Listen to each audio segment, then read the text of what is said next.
اعوذ باللہ من الشیطان الرجیم، بسم اللہ الرحمن الرحیم۔ کبر، بڑائی اور شیخی سے ہر حال میں بچیں۔ حضرت عمر رضی اللہ تعالیٰ عنہ فرماتے ہیں، میں نے رسول اللہ صلی اللہ علیہ وآلہ وسلم کو یہ ارشاد فرماتے ہوئے سنا، جس شخص نے اللہ تبارک و تعالیٰ کے لیے عجز و انکساری کی تو اللہ تبارک و تعالیٰ اسے بلند کرے گا۔ وہ اپنے خیال اور اپنی نگاہ میں تو چھوٹا ہوگا، لیکن خدا اور اس کے بندوں کی نگاہوں میں عظمت والا ہوگا۔ اور جو کوئی تکبر اور بڑائی کرے گا تو اللہ تبارک و تعالیٰ اسے نیچے گرا دیں گے۔ وہ عام لوگوں کی نظروں میں ذلیل اور حقیر ہوگا، اگرچہ خود اپنے خیال میں بڑا ہوگا، لیکن در حقیقت وہ دوسروں کی نگاہوں میں کتے اور خنزیر سے بھی زیادہ بے وقت اور ذلیل ہوگا۔ جب اللہ تبارک و تعالیٰ نے انسان کو نعمتیں عطا فرمائیں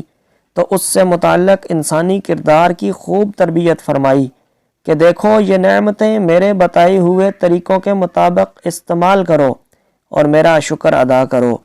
اگر یہ نعمتیں واپس لے لوں تو صبر کرو، اور جب میں یہ نعمتیں دوں تو اسے اپنے زور بازو اور اپنی محنت کا کمال نہ سمجھنا، بلکہ یہ میرا فضل و کرم ہے۔ اور دیکھو تمہیں تو نعمتیں مل گئی ہیں، لیکن کچھ لوگ ایسے ہوں گے جن کے پاس یہ نعمتیں نہیں، ان کو حقیر مت سمجھنا اور خود تکبر میں مبتلا نہ ہونا۔ نعمتیں ملنے پر اترانا نہیں ہے، شیخی میں نہ آنا۔ شیخی کا مطلب ہوتا ہے بڑائی، گھمنڈ۔ اردو میں اس کے بعض محاورے بولے جاتے ہیں، جیسے کہ شیخی بگارنا، شیخی مارنا اور شیخی میں آنا، یعنی اپنی بڑائی ظاہر کرنا، اپنی تعریف کرنا، ڈینگے مارنا، اترانا اور اپنے آپ پر گھمنڈ کرتے ہوئے اپنے آپ کو برتر اور دوسروں کو حقیر سمجھنا۔ دراصل غرور اور تکبر کے نتیجے میں انسان شیخی کے انداز اپناتا ہے۔ کبھی انسان اپنے آپ کو مال و دولت میں دوسروں سے زیادہ سمجھتا ہے، کبھی علم و عبادت میں اپنے آپ کو زیادہ درجے والا سمجھنا شروع کر دیتا ہے، کبھی خاندان اور برادری کی بڑائی میں مبتلا ہو جاتا ہے، کبھی دنیا کے مرتبے اور عہدوں کی بڑائی میں دوسروں کو حقیر اور اپنے آپ کو بڑا ظاہر کرنے لگتا ہے، جس کے نتیجے میں انسان اللہ تبارک و تعالیٰ کے پسندیدہ افراد کی فہرست میں سے نکل جاتا ہے۔ اب ذہن میں یہ بات آتی ہے کہ آخر جب انسان کو کوئی عہدہ ملتا ہے یا کوئی نعمت نصیب ہوتی ہے یا کوئی اچھے کپڑے پہنے تو دل میں اچھا ہونے کے خیالات کا پیدا ہونا یہ ایک فطرتی بات ہے، تو کیا یہ کوئی بری بات ہے؟ اس کا جواب رسول اکرم صلی اللہ علیہ وآلہ وسلم نے یہ ارشاد فرمایا ہے۔ حضرت عبداللہ بن مسعود رضی اللہ تعالی عنہ سے صحیح مسلم میں روایت منقول ہے، ایک مرتبہ رسول اکرم صلی اللہ علیہ وآلہ وسلم نے فرمایا، جس شخص کے دل میں ذرا برابر بھی تکبر ہوگا وہ جنت میں نہیں جائے گا۔ اس پر ایک شخص نے عرض کیا کہ ایک شخص اس بات کو پسند کرتا ہے کہ اس کا لباس اچھا ہو اور اس کا جوتا اچھا ہو تو وہ بھی جنت میں نہیں جائے گا؟ آپ صلی اللہ علیہ وآلہ وسلم نے فرمایا، بے شک اللہ تبارک و تعالی جمیل ہے اور حسن و جمال کو پسند کرتا ہے، لیکن تکبر یہ ہے کہ حق بات کو جھٹلانا اور دوسرے لوگوں کو حقیر سمجھنا۔ معلوم ہوا کہ نعمت ملنے پر خوش ہو جانا اچھی بات ہے، لیکن پھر دوسروں کو حقیر سمجھنا اور اس نعمت پر اترانا یہ گناہ ہے۔ اسی طرح اللہ تبارک و تعالی نے جو نعمتیں عطا فرمائی ہوں ان کے بارے میں لوگوں کو بتانا بھی شیخی مارنا نہیں کہلاتا، بلکہ اللہ رب العزت نے تو قرآن مجید فرقان حمید میں آپ صلی اللہ علیہ وآلہ وسلم کو اس بات کی تعلیم دی کہ اللہ تبارک و تعالیٰ کی دی ہوئی نعمتوں کو بیان کرو، لیکن بیان کرنے کا سلیقہ یہ سکھلایا کہ آدمی یوں کہے کہ مجھے یہ نعمت ملی ہے اور پھر ملنے والی نعمت کے ذریعے دوسرے انسانوں کے کام آئے، والدین، رشتہ دار، ہمسائے کے حقوق ادا کرے، تو پھر انسان شیخی کے ہر انداز سے بچ جاتا ہے۔ ماہرین نفسیات نے اس پر خوب تحقیق کی ہے، جو انسان معاشرے میں شیخیاں مارتا ہے وہ دراصل احساس کمتری میں مبتلا ہوتا ہے،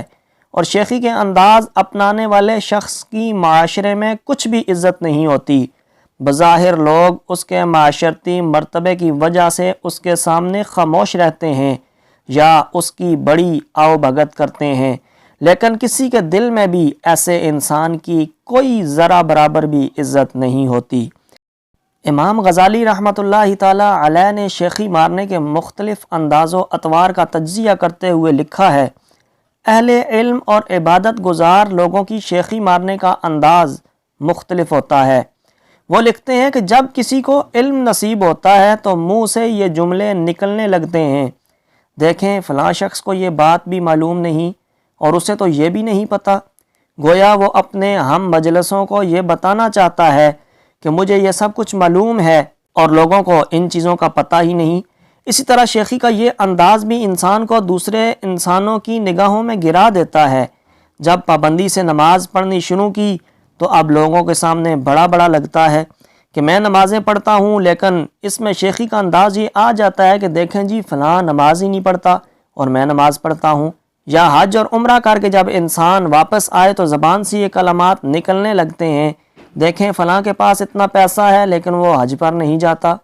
اب ایسا انسان معاشرے میں اپنی قدر کھو دیتا ہے۔ یہ تو جب تھا کہ انسان کے اندر وہ خوبیاں موجود ہوں، لیکن جب شیخی کے انداز اپنانے کی عادت پڑ جاتی ہے تو پھر انسان جھوٹ کی بیماری میں بھی مبتلا ہو جاتا ہے۔ اس لیے کہ ڈینگے مارنے والے شخص کو جب اس کام میں مزہ آنے لگتا ہے تو پھر وہ اپنی طرف ایسی ایسی خوبیاں اور ایسی ایسی بڑائیاں منسوب کر لیتا ہے جو اس میں نہیں ہوتیں، اور اس طرح وہ جھوٹ بولنے کا بھی مرتکب ہو جاتا ہے۔ رسول اللہ صلی اللہ علیہ وآلہ وسلم نے اس کیفیت کی بھی اصلاح فرمائی اور فرمایا کہ جب انسان اپنے بارے میں ایسی خوبیاں بیان کرنے لگتا ہے جو اس میں نہیں ہوتیں تو پھر اللہ تبارک و تعالی اس پر ایسی ایسی آزمائشیں ڈال دیتے ہیں کہ جس سے وہ لوگوں کے سامنے رسوا اور ذلیل ہو جاتا ہے، اس کا سارا پول کھل جاتا ہے اور لوگوں کے دلوں میں ایسے شخص کی کچھ بھی عزت نہیں رہتی۔ در حقیقت شیخی کے انداز اپنانے کے بارے میں ہمارے خالق و مالک نے جب فرمایا کہ وہ کبر، بڑائی اور شیخی کرنے والے کو پسند نہیں کرتا، اب جب بندہ اللہ تبارک و تعالی کے پسندیدہ افراد کی فہرست میں سے نکل گیا تو اللہ تبارک و تعالی کے بندوں کے دلوں میں اس کی عزت کیسے ہوگی؟ اللہ رب العزت سے دعا ہے کہ ہم سب کو بے شمار نعمتیں عطا فرمائے، لیکن اللہ تبارک و تعالی ہمیں ہر ایسے عمل سے محفوظ رہنے کی توفیق عطا فرمائے جو دنیا اور آخرت میں رسوائی کا سبب بنے۔ اللہ تبارک و تعالی ہم سب کو دین کی سمجھ عطا فرمائے، اس پر عمل کرنے کی بھی توفیق عطا فرمائے، آمین یا رب العالمین۔ اگر آپ ہمارے اس چینل پر نئے ہیں تو آپ سے گزارش ہے کہ آپ اس چینل کو سبسکرائب کر لیجئے اور اسے اپنے دوستوں کے ساتھ شیئر بھی کیجئے، اور ساتھ دیے گئے بیل آئیکن کو دبا دیجئے تاکہ ہماری ہر آنے والی نئی ویڈیو آپ تک بآسانی پہنچ سکے۔